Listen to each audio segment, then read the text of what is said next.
예수님이 초막절 한중간에 성전에서 드러내놓고 말씀을 가르치시자 유대 지도자들은 분노해서 예수님을 잡아 죽이려고 했습니다. 오늘 본문은 그러한 유대 지도자들을 염두에 두고 하신 말씀입니다. 명절 끝날 곧 큰 날에 말씀 보시면 예수께서 서서 외쳐 이르시되 누구든지 목마르거든 내게로 와서 마시라. 여기 말씀에 보면 명절 끝날 그러는데 초막절은 7일 동안 지키는 것이 율법의 관례였죠. 유대인들은 7일간의 초막절기를 지내고 8일째는 축제의 날로 감사하면서 이렇게 나눔이 있는 시간들로 이렇게 보냈습니다. 말씀에 나오는 명절 끝날이 7일째를 말하는 건지 8일째를 말하는 건지는 본문에 명확하게 나와 있지 않지만 문맥상 볼 때 8일째로 보는 것이 더 적합한 것으로 보여집니다. 중요한 건 7일이냐 8일이냐가 아니라 예수님이 이날에 하신 말씀이 무슨 의미를 갖고 있는가 그걸 깨닫는 거죠.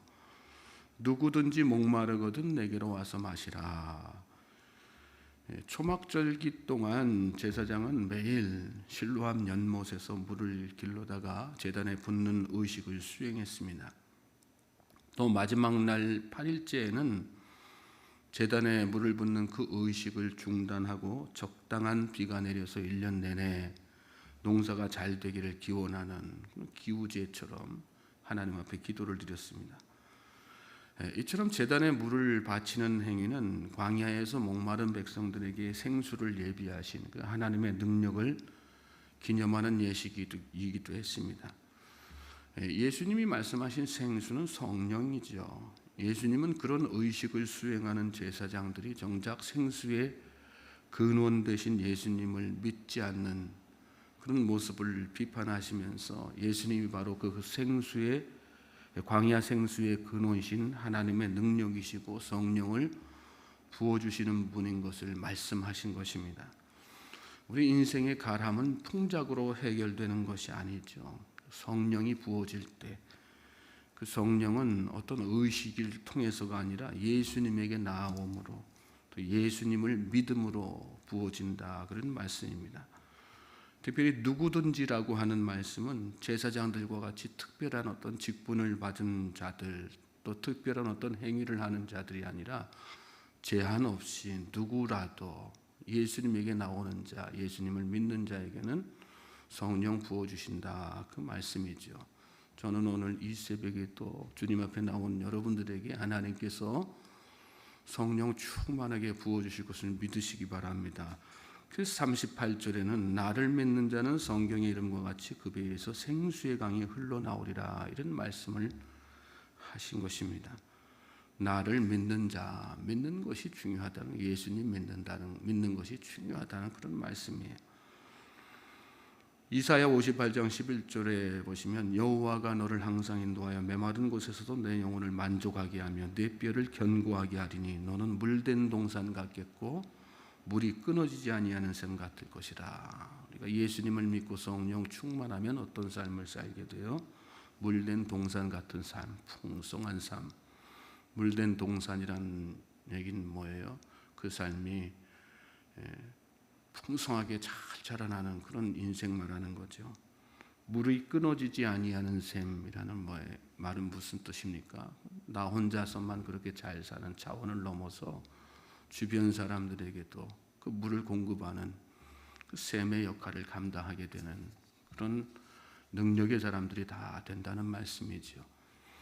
또 요엘서 2장 28절로 29절에 또 그 후에 내가 내 영을 만민에게 부어주리니 너희 자녀들이 장래일을 말하며 너희 늙은이는 꿈을 꾸며 너희 젊은이는 이상을 볼 것이며 그때에 내가 또 내 영을 남종과 여종에게 부어줄 것이며 이렇게 말씀했어요.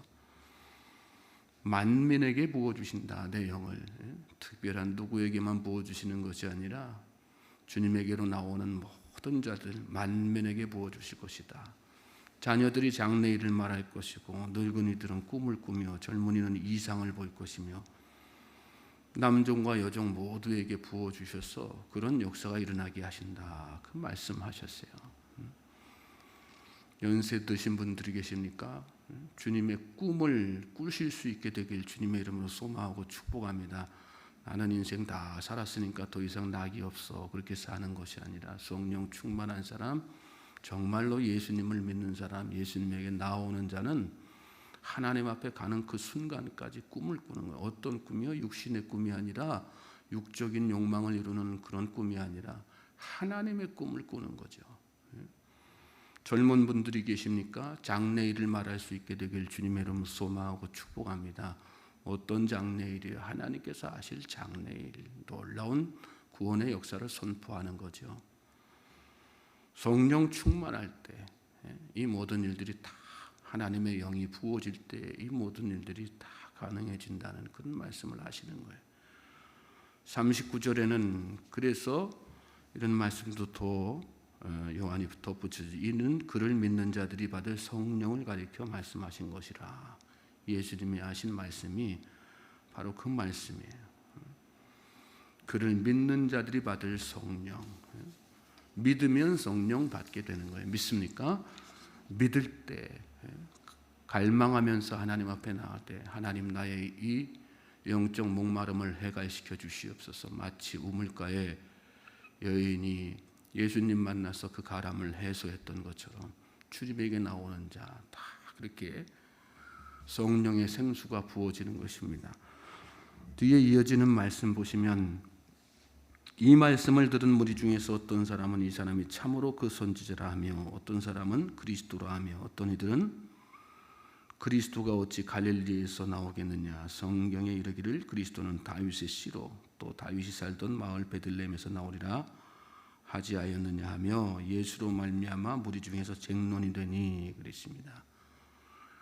그런 말씀, 예수님께서 하신 말씀을 잘 깨달은 사람 가운데 드디어 예수님을 선지자로 믿는 사람들이 생겨났다는 거죠. 또 그런데 그 반면에 어떤 사람들은 이 말씀의 의미를 여전히 깨닫지 못하면서 예수님이 어떻게 그리스도가 되겠느냐, 성경을 근거로 해서 이 사람들은 또 얘기해요. 어찌 갈릴리에서 나오겠느냐, 성경에 이르기를 그리스도는 다윗의 씨로 베들레헴에서 나오리라 하지 않았느냐, 이렇게 이야기했다는 거예요. 그러면서 예수님이 생수의 근원 되시는 하나님의 아들이시오 또 메시아여 선지자라고 하는 사실을 믿지 않았다는 거예요. 무지에서 오는 거죠. 예수님이 이때 당시에 나사렛에서 어릴 적부터 사셨기 때문에 다 나사렛 출신이라고 생각해서 예수님이 베들레헴에서 태어나신 그 사실은 깨달지 못했기 때문에 그런 거죠. 43절 보면 예수로 말미암아 우리 중에서 쟁론이 되니 그랬어요. 그런 여러 가지 다양한 생각들로 말미암아서 쟁론이 일어난 거예요. 쟁론이. 저는 우리가 말씀을 묵상하면서 이 말씀으로 인해서 쟁론이 아니라 더 큰 믿음이 생기기를 주님의 이름으로 소망하고 축복합니다. 말씀 통해서 예수님을 정말로 제대로 알아보고 그 예수님께서 부어주시는 성령 충만함을 통해 가지고 주변에 선한 영향력을 끼쳐 살아가는 것, 그것이 참된 믿음의 사람이고 예수님에게 나오는 자죠. 예수님에게 나오면 다 그렇게 성령 부어주시는 것입니다. 44절, 그 중에는 그를 잡고자 하는 자들도 있으나 손을 대는 자가 없었더라. 그런 사람들 가운데는 여전히 예수님을 잡아서 죽이고자 하는 그런 유대 지도자들이죠. 그런 사람들이 있었어요. 예수님의 이 비판의 목소리를 듣고 돌이켜 회개하는 것이 아니라 도리어 더 분을 내면서 어떻게든지 예수님을 잡고자 하는 그런 무리들이 그 가운데 있었던 것입니다.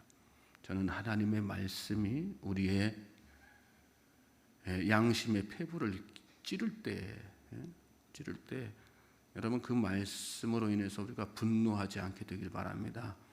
감정을 다스리고 또 말씀 앞에서 겸손하게 은혜 구하는 그런 성도들이 성령 충만함, 예수님께서 부어주시는 성령을 충만하게 받게 되고, 특별히 여기 배라고 하는 말이 나오는데 배는 뭘 얘기하는 거예요? 우리의 내면을 이야기하는 거죠. 인격을 이야기하는 거죠. 깊은 심연을 이야기하는 거죠. 본질적인 변화가 다 일어나는 것입니다. 말씀 앞에서 겸손함으로 예수님을 정말 참된 믿음으로 대할 때, 그럴 때 우리 안에 저 깊은 내면에서부터 변화가 일어나고, 그래서 그 변화 통해 가지고 그것이 성령의 능력이죠. 또 선한 영향력이죠. 주변에 그렇게 예수님처럼 빛된 삶을 살게 되는 그런 성숙한 성도들이 돼가는 것입니다. 오늘 이 하루도 그런 말씀의 의미를 잘 깨닫고 겸손하게 성령의 은혜를 구하고 겸손하게 말씀 앞에서 엎드리는 복된 또 거룩한 날 되기를 다시 한번 주님의 이름으로 소망하고 축복합니다.